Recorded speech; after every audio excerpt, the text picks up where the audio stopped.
Maraming nagtataka at nagsasabi na bakit daw mas malaki ang sahod ng mason kumpara sa mga labor, gayong mas mahirap daw at nakakapagod ang mag-labor. Una sa lahat, di tayo gaya ng ibang bansa na kung saan kung ano ang mas mahirap na trabaho ang siyang mas malaki ang sahod. Tayo ay nasa Pilipinas na kung saan kung sino ang may talino at may kaalaman, siya ang may mas malaki ang sahod. Ikalawa, kaya mas mataas ang sahod ng mason kaysa sa labor dahil mason ang nag-iisip ng gagawin. Tagasunod lamang ang labor sa kung ano ang iuutos ng mason. Kung walang iutos ang mason, walang gagawin ang labor.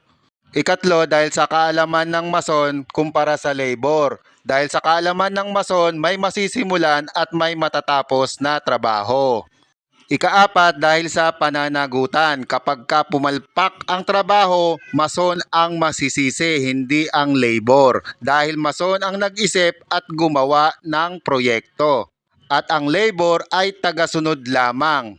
Kaya payo ko sa mga labor, kung gusto nyong tumaas din ang inyong sahod, ay mangalap kayo ng kaalaman, pag-aralan, pag-ensayuhan para tumaas ang level ng inyong kakayahan.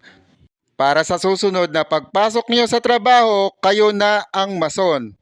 Kayo na ang mag-iisip ng gagawin at kayo na ang mag-uutos sa labor.